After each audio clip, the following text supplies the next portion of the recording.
Easy to pass, nothing much to do.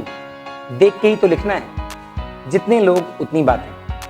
This is the concept what people are having around about the open book examination. पर क्या आप जानते हैं कि नकल में भी अकल की दरकार है? एंड कितने सारे ट्रिक्स होते हैं जिससे ये एग्जाम इजी बन सकता है। अगर आप एक बार में एग्जाम में जाके किताब खोलते हैं तब आपके लिए चीजें इतनी आसान नहीं होती। अगर आपको लगता है कि ऐसा है तो एक बार करके देख लीजिए। Welcome to the world of open book examination. इस वीडियो में हम आपको ये नहीं बताएंगे कि आपको क्या याद करना है या नहीं, हम आपको ये बताएंगे कि एग्जाम का अप्रोच क्या होना चाहिए, आपकी टैक्टिस क्या होनी चाहिए एंड स्ट्रैटेजी क्या होनी चाहिए। आपको हम ये बताएंगे कि आप कैसे अपने इस एग्जाम को ईजी बना सकते हैं एंड इफेक्टिव वे में कंप्लीट कर सकते हैं।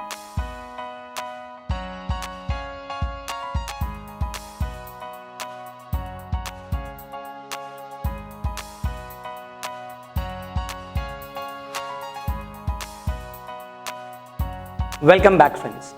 तो हम लोग बात कर रहे थे ओपन बुक एग्जामिनेशन के बारे में। क्या आप जानते हैं कि इस एग्जाम को लाने का मतलब क्या हुआ? बहुत लोग कहते हैं कि ये तो बस एवरी एग्जाम है, बल्कि ऐसा नहीं है। बिकॉज प्रैक्टिकल लाइफ में mugging up is not required. लोग कैसे अप्रोच करते हैं किसी भी केस स्टडी को या सिचुएशन को, वो ओपन बुक एग्जैक्टली डिपिक्ट करता है।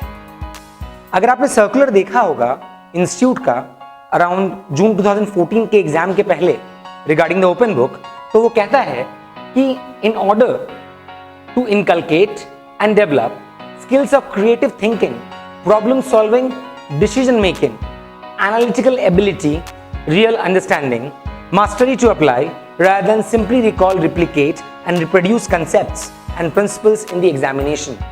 यानी आपको एक प्रैक्टिकल रियल लाइफ सिचुएशन दी जा रही है जहां पे आपके पास सब कुछ रखा हुआ है। यानी apart from online things, internet छोड़ के बाकी आप कुछ भी कैरी कर सकते हैं।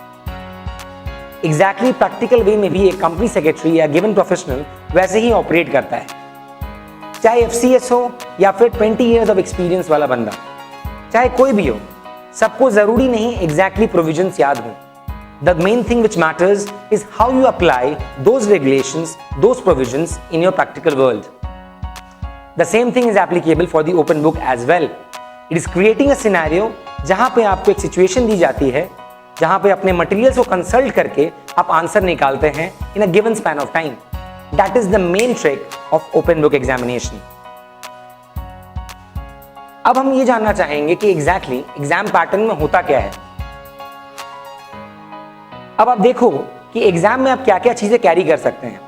कैरी करने के लिए आप कोई भी फिजिकल मटेरियल कैरी कर सकते हैं, like consult your study material, class notes, text books, bear acts and other relevant papers while attempting answers as per the requirement of questions। अब मेन चीज यहां ये आती है कि क्या आप कैरी नहीं कर सकते। मेजॉरिटी ऑफ स्टूडेंट्स के एक सवाल होता है कि एग्जैक्टली हम क्या कैरी कर सकते हैं। उनको लास्ट डे तक ये क्लियर नहीं होता हमें क्या ले जाना चाहिए, क्या लेके नहीं जाना चाहिए। It's very interesting to note कि आप इलेक्ट्रॉनिक डिवाइस लेके नहीं जा सकते। अगर ऐसा होता तो गूगल मौसा जी एंड विकिपीडिया मासी सब कुछ ही बता देते। तो वहां पे आपको रेस्ट्रिक्ट किया गया है। You cannot carry iPads, mobile phone, electronic devices, यानी किसी भी तरह का इलेक्ट्रॉनिक डिवाइस आप लेके नहीं जा सकते। आप क्या कैरी कर सकते हैं? Physical materials, write-ups, notes, xerox, books, bear acts and everything. And सबसे इंटरेस्टिंग बात यह है कि भले ही आप संगठन में एकता है लोग कहते हैं, बट वहां पे sharing is not at all caring. According to the format of the examination, आप किसी भी स्टूडेंट के साथ उसका मटेरियल शेयर नहीं कर सकते। आपको अपना मटेरियल ही वहां पे कंसल्ट करना होगा। यानी आप जितना मटेरियल ले जा पाए आपके लिए उतना बेहतर है।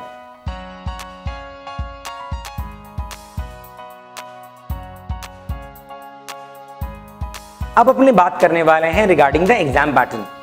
अगर ब्रॉडली क्लासीफाई करें एग्जाम पेपर में, चाहे आपने कोई भी ओपन बुक का सब्जेक्ट ऑप्ट किया हो, बैंकिंग बोलिए, कॉमोडिटी बोलिए, इंश्योरेंस बोलिए, इंटरनेशनल बोलिए या इंटेलेक्चुअल प्रॉपर्टी राइट्स बोलिए, उन सब में जनरली 6 क्वेश्चंस होंगे इन टोटल ऑफ 100 मार्क्स। तो सबसे पहला क्वेश्चन होगा वो होगा 50 मार्क्स, यानी एक केस स्टडी दी जाएगी। अब केस स्टडी खाली रहेगा या फिर कोई ऑर्डर दिया जाएगा, फिर उसका हम लोग को अपील ड्राफ्ट करना है, ये डिपेंड करता है। उसके बारे में हम थोड़ी देर बाद डिस्कस करेंगे। Second question shall be of 30 marks based on study of regulatory framework. It's very interesting to note इस 30 marks को आपका डायरेक्टली बता दिया गया है कि रेगुलेटरी फ्रेमवर्क पे आएगा।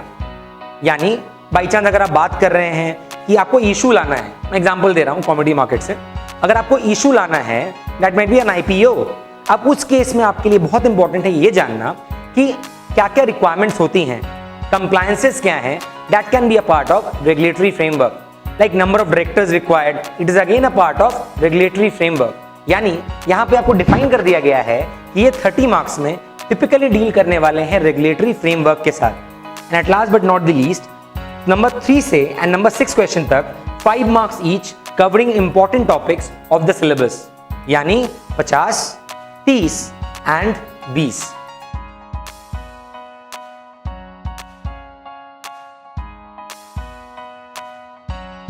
अब हम बात करने वाले हैं regarding the model question paper.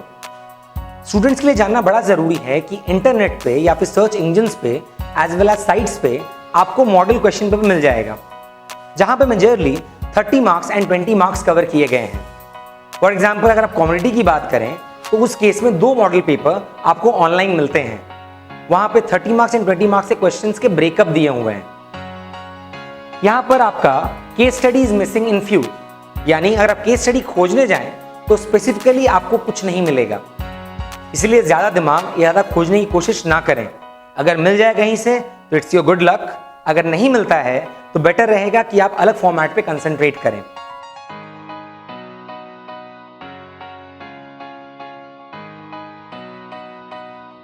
अब सबसे इंपॉर्टेंट बात यहां पे ये आती है कि एग्जाम के बारे में जानने के आगे या पढ़ने के पहले हमारे कुछ मूल मंत्र तैयार होने चाहिए। सबसे पहला सेल्फ कंट्रोल, संयम रखें, बिकॉज हम जब भी कोई टॉपिक देखते हैं एंड हमारे आंखों के सामने 3 पेज का आंसर ऑलरेडी रेडी है, उस केस में हम पे कंट्रोल नहीं होता and we start copying everything whatever is given in the book and which consumes time a lot.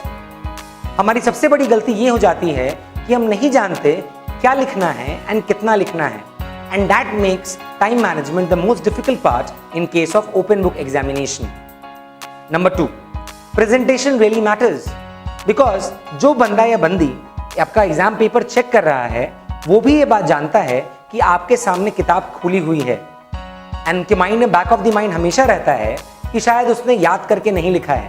तो यानी if you are quoting exactly what is given in the book itself cannot give you more marks. Why? Because सामने वाला already जानता है कि open book है and किताब उसके पास ही रहेगी। देन उस केस में आपको क्रेडिट बिल्कुल भी नहीं मिलने वाला कि आपको चीजें अच्छी तरह से याद थी, बिकॉज उसके माइंड में यही रहेगा कि आपने एग्जैक्टली कॉपी किया है। Answer shall be concise, accurate, thoughtful and based on proper logical reasoning. यानी आपका आंसर पूरा एग्जैक्टली किताब वाला ना हो, बिकॉज अगर 100 लोग एग्जाम दे रहे हैं तो 100 लोग में से 80 से 90 लोग एग्जैक्टली वही चीज लिखेंगे जो किताब में दी हुई है, बिकॉज उनको लगता है कि शायद एग्जैक्ट लिखने से वो अच्छा स्कोर कर जाएंगे। पर आप ही बताओ, क्या आपको नहीं लगता कि जो पेपर चेक कर रहा है उसके लिए मोनोटोनस हो जाएगा? ये डिसीजन आपको खुद लेना है कि एग्जैक्टली आप कॉपी करेंगे या अपना लेआउट ऑफ द आंसर घर पे पढ़ते वक्त खुद बनाएंगे। लेआउट कैसे बनाते हैं, कैसे मार्किंग होगी, उसके बारे में हम कुछ देर बाद बात करेंगे।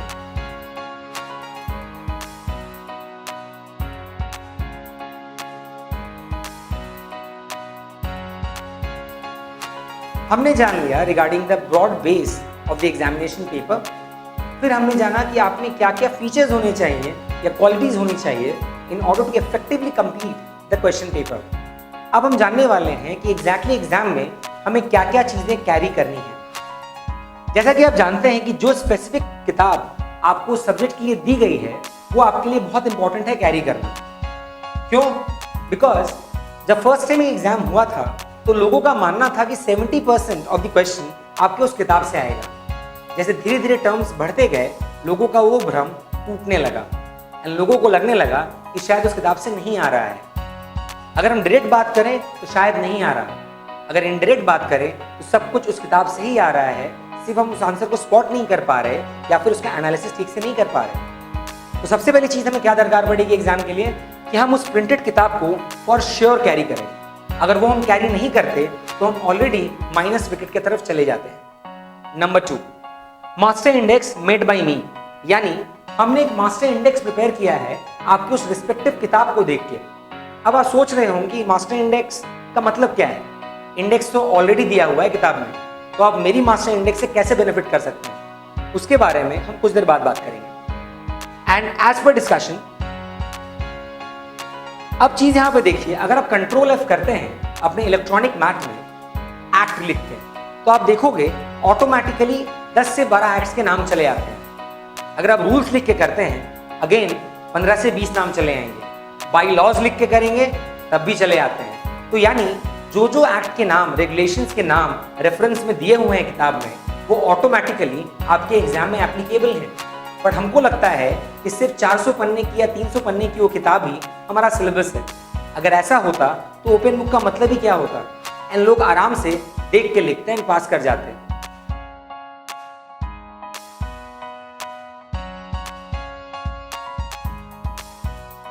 ओपन बुक का सबसे इंपॉर्टेंट एस्पेक्ट होता है नोइंग योर बुक प्रॉपर्ली।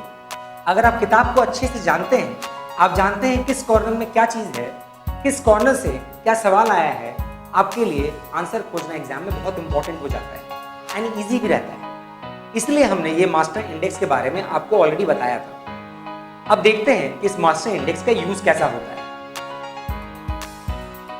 अब आप देखोगे कि what is the benefit of master index. यहां पे आप देखो कि according to the index given in the book, हमने एक एग्जांपल लिया है कैपिटल कमोडिटी मार्केट वाली किताब से जो ओपन बुक में है। यहां पे आप देखिए, according to the book in the given book, SEBI guidelines on OFS of shares by promoters to the stock exchange mechanism, page number 122, filing of offer document, page number 128, and then lead manager 128।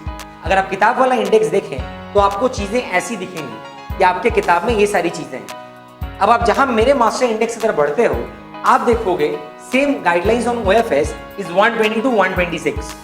अब उसमें हमने 2-3 topics नए ले आए। ये हमने नए नहीं लाए हैं, ये एग्जैक्टली किताब में है, बट मास्टर इंडेक्स में डिटेल्ड में है, एंड आपकी किताब वाला जो इंस्टीट्यूट ने दिया है उसमें डिटेल्ड में नहीं है। Like understanding the guideline step wise of OFS, different form prospectus, जहां पे ऑफर डॉक्यूमेंट वो लोग कवर कर रहे हैं, ड्राफ्ट ऑफर डॉक्यूमेंट है, रेड हेयरिंग है प्रोस्पेक्टस, सेल्फ प्रोस्पेक्टस। अब आप मान के चलो कि एग्जाम में क्वेश्चन आ गया व्हाट इज सेल्फ प्रोस्पेक्टस। अब आपके पास हमारा मास्टर इंडेक्स बिल्कुल भी नहीं है। आपके पास क्या है, जो इंडेक्स आपकी किताब में दिया हुआ है इंस्टीट्यूट के, या फिर जो आपको इशू हुआ है। अब आप देखिए चीजें कैसे डिफिकल्ट हो जाती हैं। जब आप इंस्टीट्यूट का इंडेक्स देखते हैं, आपको वो चीज दिखती ही नहीं है कि वो शायद 122 से 128 के बीच में होगी, पर आप जहां हमारा इंडेक्स रेफर करते हैं, आपको ऑटोमेटिकली दिख जाता है सेल्फ प्रोस्पेक्टस 127-128 के बीच में है। यानी इफेक्टिव कौन सा हुआ, मास्टर इंडेक्स ऑब्वियसली।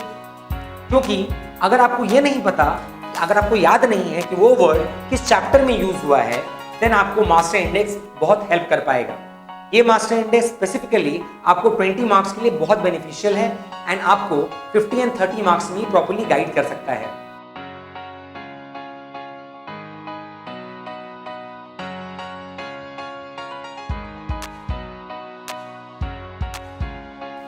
ये तो हो गई आपकी टैक्स एंगल की बात। अगर आप अकाउंट्स की तरफ बढ़ें तो आप नोटिस करोगे, हम अभी बात कर रहे हैं रिगार्डिंग कॉमोडिटी के पेपर के पॉइंट ऑफ व्यू से एज अ स्टैंडर्ड एग्जाम्पल, जहां पे हम देख रहे हैं कि मान के चलिए इक्विटी शेयर्स के बारे में, बोनस शेयर्स के बारे में, बाईबैक के बारे में कुछ ना कुछ दिया हुआ है, एंड जहां ये सारी चीजें चली आती हैं, ऑटोमेटिकली कौन सा सब्जेक्ट अट्रैक्ट होता है, commodity market, capital market, right. तो अगर वहां से सवाल चला आता है तो आप कैसे कह सकते हैं कि वो सवाल आपके सिलेबस का हिस्सा नहीं है। अब न्यूमेरिकल फॉर्मूला हो गया। अगर आप FM कर रहे हैं, आपको पता है कि आपके 9 पेपर्स में से बाकी 8 पेपर्स में कहीं ना कुछ न्यूमेरिकल है जो कॉमोडिटी के कुछ ना कुछ कंपोनेंट से डील करता है, तो अगर आप उसको जेरोक्स कराएं अगेन, या फिर एक फॉर्मूला का शीट बनाएं जो 1 या 2 पेज का होगा, उसको कैरी करें, तो आपके एग्जाम में कितना इफेक्टिव हो सकता है। तो यानी आपका मेन बुक आप कैरी करें, देन अकाउंट्स के बारे में आप जान लें, टैक्स के बारे में जानें, एंड अगेन न्यूमेरिकल कुछ है तो उसको कैरी करें। अब अगला सवाल यहां ये उठता है कि इतनी सारी चीजें हम कैरी करें तो कैसे करें, क्या इतना जेरोक्स बनाएं? या फिर किसी मजदूर को अपने साथ ले जाएं जो अपने सर पे उसे लाद के ले जाए, लाद के वापस ले आए। ऐसा करने का दरकार बिल्कुल भी नहीं पड़ता। अगर आप कंपनी Z 113 कैरी करना चाहें अपने साथ, तो आप जानते हैं बेयर एक्ट मिलता है। बेयर एक्ट में रूल्स भी लगे हुए हैं एंड सब कुछ है, एंड थिकनेस शायद इतनी होगी या इतनी, तो यानी अगर आप जेरोक्स इतना सारा ले जाना चाहते थे, वो इन शॉर्ट इतना जा पाएगा। बिकॉज अल्टीमेटली आप बेयर एक्ट अगर कैरी करते हैं तो you are carrying the universe with you. अगर आप उसमें सिलेक्टिव कैरी करते हैं तो it is not at all necessary कि आप जो कैरी कर रहे हैं वो आ जाए। एंड देन हम वहीं बैठे बैठे लोगों को याद करना शुरू करते हैं, या फिर काश वाले मूड में चले जाते हैं कि काश मैंने उस चीज को ले लिया होता तो जरूर होता। अगला सवाल आता है कि अगर आप इतना सारा कैरी कर रहे हैं तो कैसे होगा। नंबर 1, आप बेयर एक्ट कैरी कर सकते हैं। सेबी के गाइडलाइंस का भी एक मोटा बेयर एक्ट आता है एंड कंपनीज एक्ट का चला आता है। तो अल्टीमेटली आप देखते हैं फ्रॉम द कॉमेडी मार्केट के कंसेप्ट के हिसाब से you are carrying everything with much of ease, and जहां पे ज्यादा प्रॉब्लम भी नहीं हो रही है, एंड ये काम आप आराम से कर सकते हैं। सबसे इंपॉर्टेंट चीज है कि आप आज से ही क्या क्या आप कैरी करना चाहते हैं उसका नोट्स बनाना शुरू करें। आप कैसे उसको हैंडल करेंगे एग्जाम में, कैसे पता चलेगा कि आप क्या कैरी कर रहे हैं, क्या कैरी नहीं कर रहे हैं, कैसे लिंकेज बनाएंगे आंसर्स का, वो हम आपको कुछ देर बाद बताएंगे।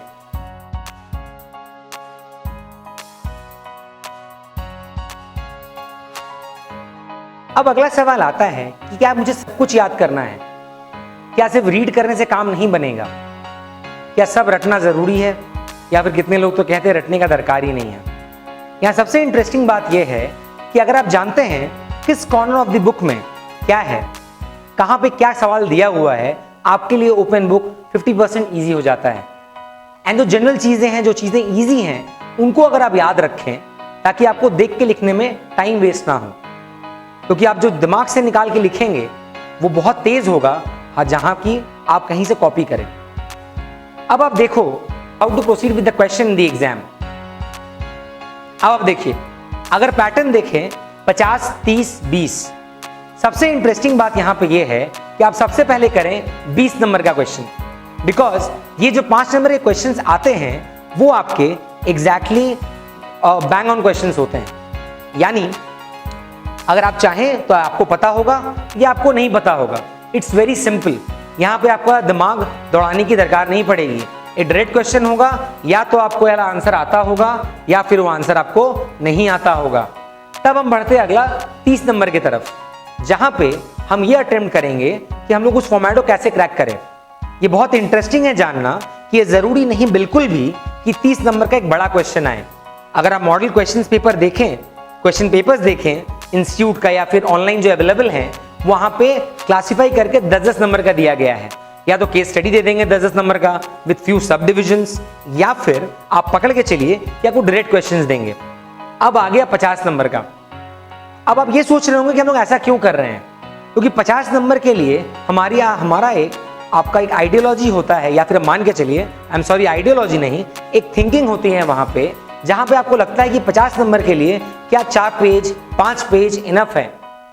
स्टूडेंट्स की थिंकिंग ये कहती है कि हम जितना भी लिख लें 50 नंबर के लिए, हम कन्विंस होते ही नहीं हैं, और लास्ट में अगर हम करते हैं 50 नंबर वाला question, we are getting time, we are concentrating typically on the aspect of the case study itself, and हमारा ध्यान यहाँ वहाँ नहीं होता कि ये भी करना है वो भी करना है, and at the end of the time देखते हैं कि गिवन टाइम बहुत कम होता है।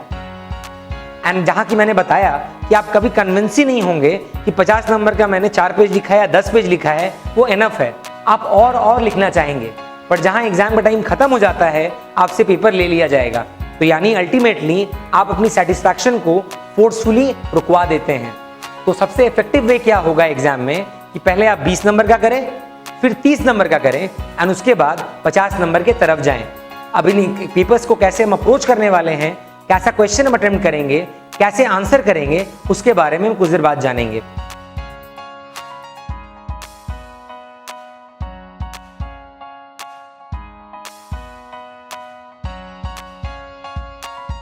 अब सबसे बड़ा सवाल यह आता है कि आंसर जब आप लिखेंगे केस स्टडी के केस में, तब आपको कैसे लिखना है। सबसे पहला क्वेश्चन स्टूडेंट ये पूछते हैं कि लेंथ ऑफ द आंसर क्या होगा, टेक्निकल वर्ड यूज करना है कि नहीं करना है, सेक्शंस कोट करने होंगे, डेटा डालना है।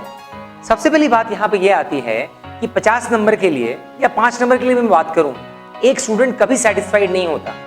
क्यों? क्योंकि उसे लगता है कि वो जितना लिख पाए उतना बेहतर है उसके लिए, बल्कि ओपन बुक में ऐसा बिल्कुल भी नहीं है। आप कोई भी टॉपिक किताब में उठाएं, उस पर्टिकुलर टॉपिक को एटलीस्ट 2 पेजेस में कवर किया गया होगा। मान के चलिए एग्जाम में 5 मार्क्स का वही टॉपिक चला आता है, तो जो स्टूडेंट आज तक किताब नहीं पढ़ा वो क्या करेगा, वो स्ट्रेट अवे दोनों पेज को कॉपी करने लगेगा विदाउट सोचे समझे कि क्या इंपॉर्टेंट है एंड क्या नहीं। एंड सिर्फ 5 मार्क्स के लिए 2 पेज लिखने में ऑलमोस्ट आधा से घंटा से 45 मिनट से ज्यादा लग सकता है एंड उसका उतना लग जाएगा। तो first of all what is required is deciding the length of the answer. In case of 50 marks ideally अगर बात करें तो might be 5 pages shall be more than enough. पर अगर आपका segregation structure of the answer is compact and the quality is good, then 3 या 4 भी काम बन जाते हैं। जैसा कि मैंने पहले भी बताया था कि कोई भी स्टूडेंट सेटिस्फाइड नहीं होता लेंथ ऑफ द आंसर के साथ, तो वो लिखते जाएगा एंड लिखते जाएगा। बट इस केस में ज्यादा लिखना भी आपके लिए हानिकारक है। रहा सवाल टेक्निकल वर्ड्स एंड सेक्शन का, वो कोट करना चाहिए मेरे ख्याल से, बिकॉज सभी लोग जानते हैं इवन द एग्जामिनर कि सामने किताब खुला हुआ है एंड अगर तब भी आप रिलेवेंट सेक्शंस या फिर टेक्निकल वर्ड्स मिस करते हैं तो ये आपका प्रॉब्लम बन जाएगा।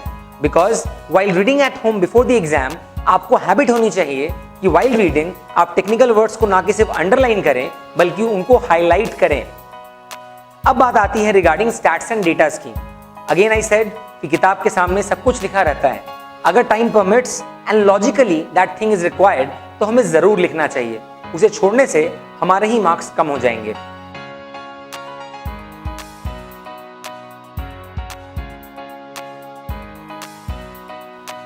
अब हम बात करने वाले हैं रिगार्डिंग 50 मार्क्स से केस स्टडी के बारे में।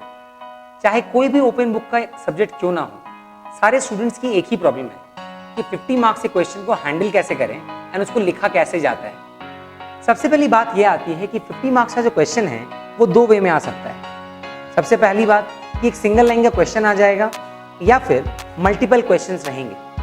अगर सिंगल लाइन का क्वेश्चन आता है तो यूजुअली देखा गया है कि 2 या 3 चैप्टर्स कवर होते हैं एंड अगर मल्टीपल आ रहा है इन दैट केस आपका 1 से ज़्यादा या फिर 5 से ज़्यादा चैप्टर्स भी हो सकते हैं। अब सबसे इंपॉर्टेंट ये चीज़ है कि आपका अप्रोच कैसा होगा। मेरा ये मानना है कि आपको फर्स्ट ऑफ ऑल क्वेश्चन पढ़ना चाहिए, बिकॉज 50 मार्क्स का जो पैसेज होगा वो 4-5 पेज पढ़ने का होगा ही होगा। तब उस केस में अगर आप क्वेश्चन पहले पढ़ लेते हैं तो आपको समझ में आ जाता है कि एग्जैक्टली क्वेश्चन पूछ क्या रहा है। So while reading those 4 pages आप एक बार में पेंसिल के द्वारा मार्किंग कर लेंगे क्या क्या रिलेवेंट चीज़ें हैं एंड क्या क्या रिलेवेंट चीज़ें नहीं हैं। बिकॉज ये बिल्कुल भी ज़रूरी नहीं है कि अगर 4 पन्ने का पैसेज होगा तो 4 का 4 पन्ना आपके काम में आ सकता है। हार्डली कुछ पैराग्राफ्स काम में आने वाले हैं। तो सबसे पहले क्या करेंगे, क्वेश्चन पढ़ेंगे। क्वेश्चन पढ़ने के बाद हम लोग पैसेज में जाएंगे एंड पैसेज में हम लोग फैक्ट्स अबाउट द केस जो हमने आगे बताया था उसको हम लोग देखना शुरू करेंगे एंड मार्किंग करेंगे। While reading will try to recollect कि कौन से चैप्टर से क्या क्वेश्चन कोट किया गया है या फिर रिलेवेंट पोर्शन किस चैप्टर से है, ताकि मास्टर इंडेक्स की हेल्प से हम लोग इजीली स्पॉट कर पाएं relevant provisions, sections and technical words. दूसरी चीज क्या होती है कि जरूरी नहीं कि पहली बार में ही आपको मेन पोर्शंस मिल जाएं। अगर क्लैरिटी नहीं आ रही है तो आप उसको वापस रीड करें। ओपन बुक का सबसे इंपॉर्टेंट एस्पेक्ट होता है reading speed and analytical reasoning. अगर आप तेज पढ़ सकते हैं एंड जल्दी समझ सकते हैं तो आपके लिए दी बेस्ट है। एंड ये आप कैसे कर सकते हैं, ये आप कर सकते हैं प्रैक्टिस के साथ। यानी घर पे अगर आप हर दिन एक चैप्टर पढ़ते हैं ओपन बुक का, मैं कह रहा हूँ याद ना करें वो भी ठीक है, बट अगर आप पढ़ते हैं एंड पेंसिल से मार्किंग करते हैं कि क्या क्या चीज़ें एग्जाम में आने से आपको लिखना है, आपका आधा काम वहीं खत्म हो जाता है।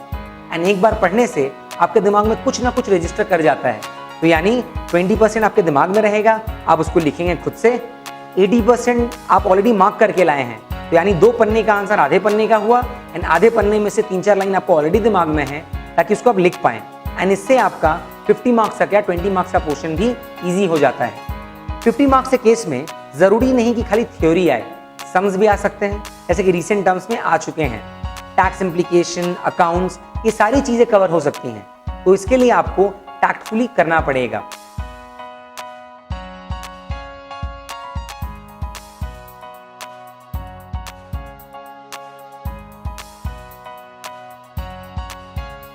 एग्जाम के केस में 2 चीजें होंगी, एक या तो बुलजाई होगा या दूसरा आपको नहीं पता होगा वो क्वेश्चन किस चैप्टर से आया है। बुलजाई का मतलब है, पकड़ के चलिए, कॉमेडी के पेपर में चाइनीज वॉल का डेफिनेशन आपसे पूछा गया।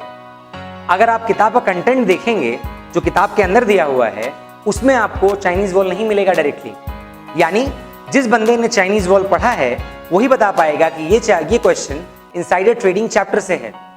या फिर आप हमारा मास्टर इंडेक्स रेफर करेंगे जहां पर ईगल्स आई की तरह आपको चाइनीज वॉल दिख जाएगा। तो यानी there will be two cases, one जहां पर बुलजाई होगा, आपको पता होगा क्वेश्चन किस चैप्टर से आया है, या फिर आप मास्टर इंडेक्स रेफर करेंगे। दूसरी चीज ये होती है यहाँ पे कि आप गेस करना शुरू करते हैं। मान के चलिए प्राइवेट इक्विटी एक टर्म आया। The moment you are hearing about private equity, QIBs, qualified institutional buyers, आपके दिमाग में सीधा आएगा कि कैपिटल मार्केट से रिलेटेड कुछ है। यानी आप इंडेक्स में पहले जाएंगे जहां पर 14 या 12 चैप्टर्स आपके रेस्पेक्टिव सब्जेक्ट में जो है आप उसे देखेंगे एंड देन रिकॉल करेंगे कि शायद इन 3 चैप्टर में से वो क्वेश्चन हो सकता है। And then you go to master index once again to have an eagle's eye. तो अल्टीमेटली कैसे आंसर खोजेंगे वो आपको वहां पता चल जाएगा। पर दूसरा सवाल ये भी है कि अगर आपको लगता है कि आप खुद से पढ़ सकते हैं एंड आपको मार्किंग का दरकार ही नहीं है, आप सीधा एग्जामिनेशन हॉल में जाएंगे एंड वहीं पर उस चीज को प्रेजेंट करेंगे, then it becomes very difficult. Because जब तक अपने घर में आप सेटिंग नहीं करते कि कहां से कहां तक आंसर लिखना है, कैसा सेग्रीगेशन होगा, अगर 2 पेज का पन्ना है, अगर 5 नंबर में आता है तो मेरे को ये 4 चीजें लिखनी ही लिखनी है, तो आपका टाइम बचेगा भी नहीं एंड आपको चीजों को याद करना पड़ेगा। एंड जहां की हम सब जानते हैं कि कोई भी स्टूडेंट, बहुत कम ही लोग होते हैं या फिर ऑलमोस्ट नील ही होते हैं जो कोशिश करते हैं पूरा किताब याद करने का। उनके बैक ऑफ द माइंड में हमेशा रहता है कि अगर ओपन बुक एग्जाम है एंड मुझे देख कर ही लिखना है तो मैं पढ़ूं कि याद क्यों करूं। तो बेस्ट चीज यहाँ पे क्या है कि वाइल रीडिंग एट होम आप मार्किंग करें ताकि वो एक पन्ने का आंसर ऑटोमेटिकली आधे पन्ने का हो जाए एंड एग्जाम में आप देख के भी लिख पाएं।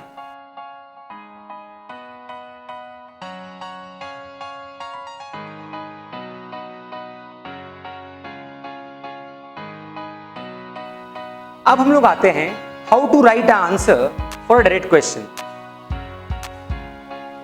सबसे इंपॉर्टेंट बात यह है कि आंसर का स्ट्रक्चर कैसा होना चाहिए, चाहे 5 मार्क्स का हो, 30 का हो, 50 का हो। हम अभी बात करेंगे 5 और 30 मार्क्स के लिए।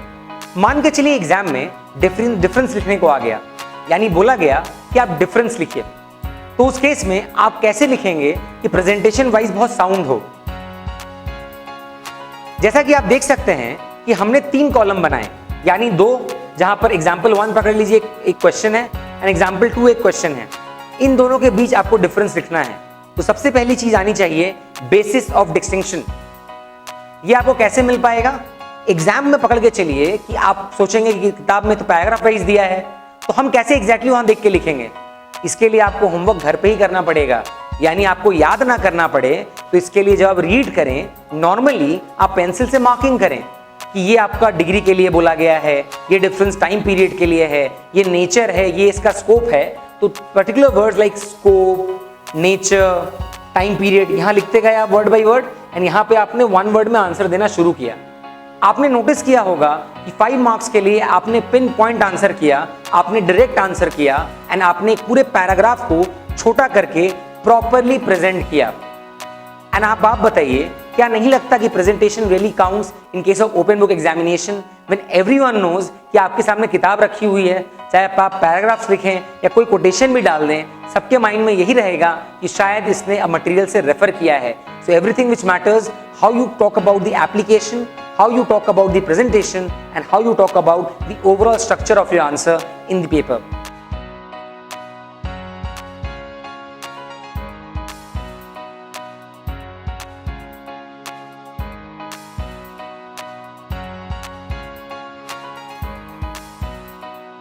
हमने बात कर लिया रिगार्डिंग डिफरेंस को कैसे लिखा जाता है। अब बात करेंगे डिस्क्रिप्टिव आंसर्स हो गए या फिर जब नोट्स लिखने के लिए आएगा तब हमें कैसे लिखना है। चलिए एक बार देखते हैं। अब आप देखिए, मान के चलिए RBI इज द क्वेश्चन कि RBI के बारे में आपको लिखना है। यहां पे आप देखो date of formation, opening para, introduction, यानी अगर 3-4 पेज का भी नोट्स बना है तब उस केस में भी आपको पता होना चाहिए कि आप मार्किंग कर लें घर में ही, ताकि एग्जाम में जैसे ही आए आप मास्टर इंडेक्स देख के उस पेज पे जाए एंड स्ट्रेट अवे आंसर लिखना शुरू करें। आपने देखा होगा सेग्रीगेशन कैसे मैंने करने की कोशिश की है। The given format is generalized, यानी जनरली ऐसा होता है। एक इंट्रोडक्शन आप लिखिएगा, या डेट ऑफ फॉर्मेशन लिखिएगा, एक ओपनिंग पैरा होगा, उसके बाद डेफिनेशन लिखेंगे आप। डेफिनेशन लिखने के बाद फीचर, स्ट्रक्चर, सेक्टर, ऐसा कुछ, then types and forms, then main highlights, modus operandi, function, services etcetera, merits and demerits, areas covered etcetera and conclusion. तो यहां पे आप देखेंगे अगर 3-4 पेज का भी है, जब आप ब्रैकेट आउट करके निकालना शुरू करिएगा, शॉर्ट सेंटेंसेस निकल जाएंगे, स्पेसिफिक आंसर्स निकल जाएंगे एंड इररिलेवेंट चीजें हट जाएंगी। अगर आप चाहें, अगर केस स्टडी को रेफर करना चाहें तो डेफिनेटली आप कर सकते हैं, तो डेफिनेटली पॉइंट ऐड करेगा। यहां पे जहां किताब ऑलरेडी दिया हुआ है, the moment you are taking out pin points, it straight away talks about the practical application जो एक कंपनी सेक्रेटरी अपनी डेली लाइफ में करता है, यानी वो कैसे गिवन सिचुएशंस में रिक्वायर्ड चीजों को निकालता है एंड उसको एक मेल या फिर एक फॉर्मेट या रिपोर्ट में प्रेजेंट करता है एंड देन वो एनालिसिस स्टार्ट करता है। That is all about open book examination.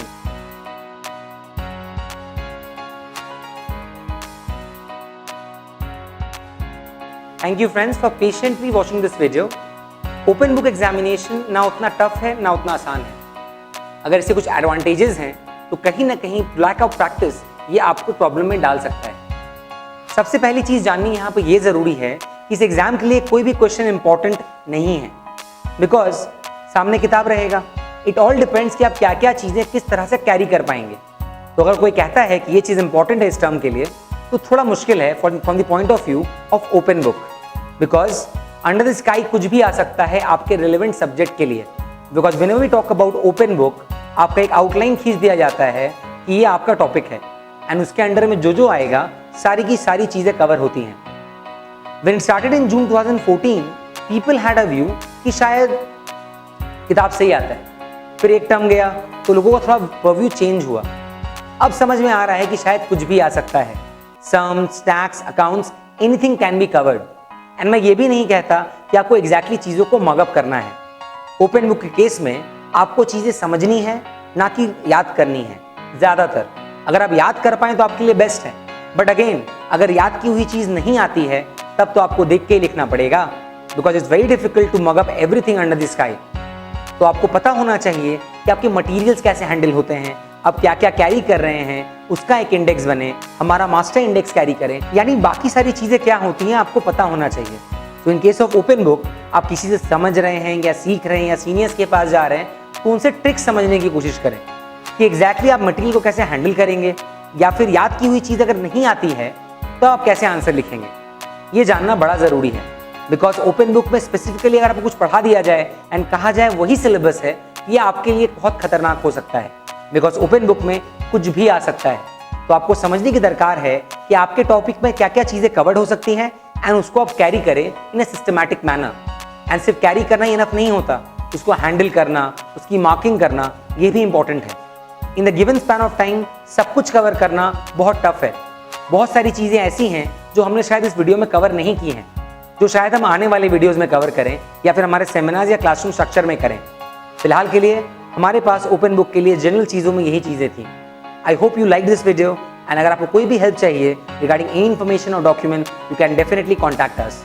Thank you.